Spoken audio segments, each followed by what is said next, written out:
तो चलिए बिना समय बर्बाद किए सीधे आज के इस बेहद खास सफर पर निकलते हैं। आज हम 4.6 अरब साल पुरानी एक ऐसी कहानी को खंगालने वाले हैं जो किसी चमत्कार से कम नहीं है। ब्रह्मांडीय दुर्घटनाओं की एक बेहद अविश्वसनीय और सच कहें तो बहुत ही भाग्यशाली श्रृंखला, जिसने हमारी दुनिया को वैसा बनाया जैसी वो आज है। ये सिर्फ कुछ पत्थरों और गैस के बादलों की बात नहीं है, बल्कि एक ऐसे दुर्लभ संयोग की कहानी है जिसके बिना हमारा वजूद ही मुमकिन नहीं था। अब सबसे पहला और सबसे बुनियादी सवाल जो दिमाग में आता है वो ये है, एक धधकता हुआ गोला जिसका तापमान 6000 डिग्री सेल्सियस था, जो पूरी तरह से जहरीले लावे से ढका था, वो आखिर जीवन से भरे इस इतने खूबसूरत नीले ग्रह में कैसे बदल गया? जरा सोचिए इस बारे में। ये एक ऐसा विरोधाभास है जो सच में हैरान कर देता है। आखिर आग से धधकते उस नरक में ऐसा क्या जादू हुआ कि वहां गहरे महासागर बन गए और जीवन पनपने लगा? 4.6 अरब साल, ये कोई छोटी मोटी अवधि नहीं है। समय के इतने बड़े पैमाने की कल्पना करना भी हमारे लिए थोड़ा मुश्किल हो जाता है। लेकिन हमारी पूरी कहानी की शुरुआत यहीं से होती है। उस वक्त अंतरिक्ष में सिर्फ और सिर्फ अंधकार था और दूर दूर तक गैस और धूल के बादल बड़ी ही शांति से तैर रहे थे। इस पूरे विशालकाय इतिहास को आसानी से समझने के लिए हमने इसे कुछ बिल्कुल साफ और सीधे हिस्सों में बांटा है। हम शुरुआत करेंगे तारों की धूल से, सौरमंडल के बनने से, फिर देखेंगे लावा, पानी और चांद की कहानी। उसके बाद जीवन की उस पहली चिंगारी को समझेंगे, फिर डायनासोरों का युग और उनका अंत, और सबसे आखिर में हमारा यानी मानवता का उदय। तो चलिए अपने पहले पड़ाव से शुरुआत करते हैं, तारों की धूल से सौरमंडल तक का सफर। सब कुछ शुरू हुआ एक महाविनाश से। जी हाँ, विनाश से ही सृजन हुआ।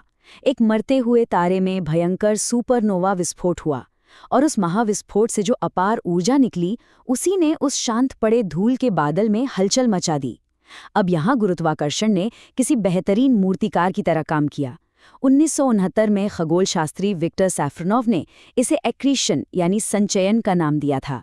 आसान भाषा में कहें तो एक चपटी डिस्क में घूमते हुए धूल के छोटे छोटे कण आपस में टकराने लगे और गुरुत्वाकर्षण के कारण एक दूसरे से चिपक कर बड़े पिंड बनने लगे।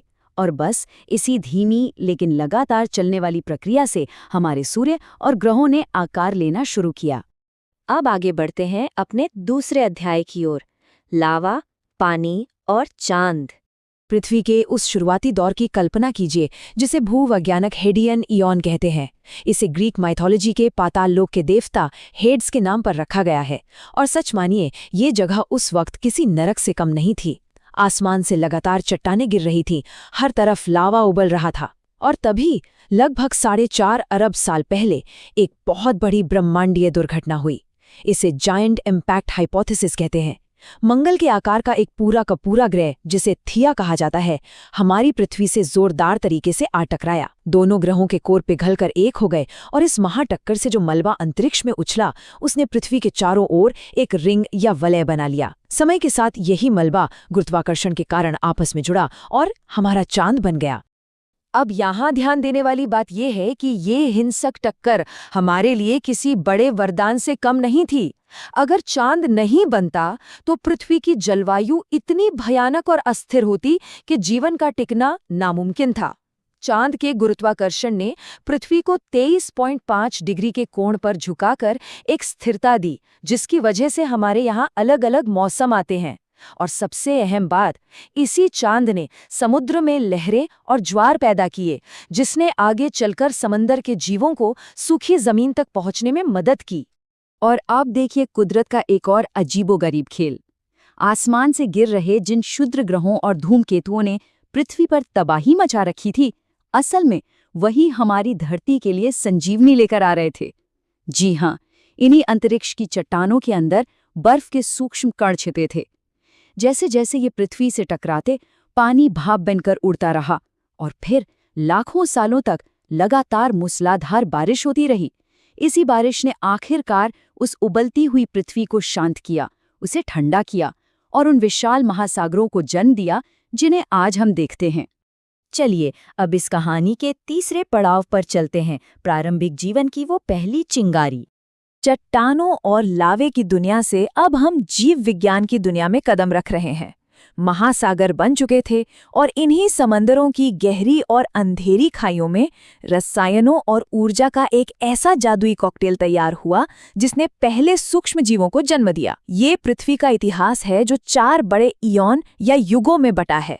हेडियन का वो खौफनाक उबलता लावा, फिर आर्कियन युग जहां पृथ्वी थोड़ी ठंडी हुई और जीवन की शुरुआत हुई, उसके बाद प्रोटेरोजोइक युग जिसमें लंबे लंबे हिमयुग आए, और अंत में फेनेरोजोइक युग जहां आज का जटिल जीवन पनपा। ये सब एक झटके में नहीं हुआ, बल्कि पूरी तरह से अराजकता से निकलकर जैविक जटिलता तक पहुंचने का एक बहुत ही धीमा लेकिन बेहद खूबसूरत सफर है। अब यहाँ एक और बहुत ही दिलचस्प मोड़ आता है। समंदर में पनपे उन शुरुआती साइनोबैक्टीरिया ने ऊर्जा बनानी शुरू की और कचरे के तौर पर एक गैस छोड़नी शुरू कर दी।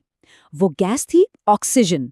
आज ऑक्सीजन हमारे लिए जीवन है, लेकिन उस वक्त के जीवों के लिए ये एक जहरीला प्रदूषण था। इससे वायुमंडल में ऑक्सीजन इतनी ज्यादा बढ़ गई कि पुराने अवायवीय जीव जो बिना ऑक्सीजन के जीते थे वो सब मारे गए। इसे ऑक्सीजन महाविनाश कहा गया। लेकिन इसी जहरीले प्रदूषण ने पृथ्वी के चारों तरफ ओजोन परत का सुरक्षा कवच बना दिया, जिसने सूरज की जानलेवा किरणों को रोक लिया और भविष्य के जटिल जीवन के लिए दरवाजे खोल दिए।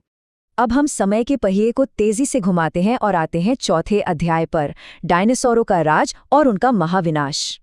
मीज़ोज़ोइक एरा, ये वो समय था जब विशालकाय डायनासोरों का जमीन, समंदर और आसमान हर जगह दबदबा था।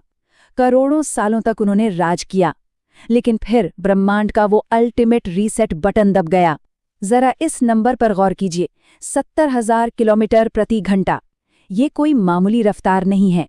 इसी खौफनाक गति से लगभग 6.5 करोड़ साल पहले 10 किलोमीटर चौड़ा एक शुद्ध ग्रह आज के मेक्सिको के पास पृथ्वी से आ टकराया। सोचिए, एक साथ लाखों परमाणु बम फटने जितनी ऊर्जा पैदा हुई। पूरी दुनिया पल भर में राख और धुएं के घने अंधेरे में डूब गई। और इसका नतीजा? एक तरफ वो बेहद ताकतवर विशालकाय टीरेक्स और बाकी डायनासोर थे जो सूरज की रोशनी छिन जाने और भूखमरी के कारण पूरी तरह से मिट गए, और दूसरी तरफ थे वो छोटे छोटे छछूंदर जैसे दिखने वाले हमारे पूर्वज, यानी शुरुआती स्तनधारी। उनकी ताकत उनका शरीर नहीं था, बल्कि उनकी जमीन के नीचे बिलों में छिपने की काबिलियत थी। उन्होंने राख खाई, कीड़े मकोड़े खाए, लेकिन उस लंबी और भयानक सर्दी में जिंदा रहने की उनकी इच्छा शक्ति ही उन्हें बचा ले गई। और अब हम पहुंच चुके हैं अपने आखिरी और सबसे अहम पड़ाव पर, मानवता का उदय। डायनासोर गए और स्तनधारियों का युग यानी सेनोज़ोइक एरा शुरू हुआ। अफ्रीका में जमीन के नीचे टेक्टोनिक प्लेटें खिसकी, जलवायु सूखी होने लगी और वो घने जंगल कम होने लगे जहां हमारे प्राइमेट पूर्वज पेड़ों पर रहते थे। मजबूरी में उन्हें पेड़ों से उतरकर खतरनाक और खुले घास के मैदानों में आना पड़ा, और बस यहीं से हमारी और आपकी कहानी शुरू हुई। 1974 में मिली लूसी यानी ऑस्ट्रेलोपिथेकस से लेकर होमो इरेक्टस और निएंडरथल तक हमारे मस्तिष्क का आकार 350 सीसी से बढ़कर 1500 सीसी तक पहुंच गया। हमने 2 पैरों पर सीधे चलना सीखा, आग को काबू में किया, औजार बनाए और अंततः हम होमो सेपियंस बने, जिन्होंने भाषा गढ़ी, संस्कृतियां बनाई और इस पूरी दुनिया को बदल कर रख दिया। अगर हम पीछे मुड़कर इन 4.6 अरब सालों को देखें तो ये पूरा सफर कितनी नाजुक कड़ियों से जुड़ा है। एक तारे का फटना, फिर ग्रहों का आपस में टकराना, अंतरिक्ष की चट्टानों से पानी का आना और उस विशाल क्षुद्र ग्रह का गिरना जिससे डायनासोर खत्म हुए। अगर इनमें से एक भी घटना नहीं होती या थोड़ी भी अलग होती तो आज हम यहाँ ये बातें नहीं कर रहे होते। जो कुछ भी हुआ वो असाधारण रूप से शानदार था। हमारा यहाँ होना सच में ब्रह्मांड के सबसे अद्भुत संयोगों का नतीजा है। तो इस शानदार सफर के अंत में एक ऐसा सवाल जो हमें सोचने पर मजबूर कर देता है। हमारा ये 15 अरब साल पुराना ब्रह्मांड एक महाविस्फोट यानी बिग बैंग से बना था और तब से लगातार फैल रहा है। लेकिन क्या होगा जब एक दिन ये फैलना बंद कर देगा?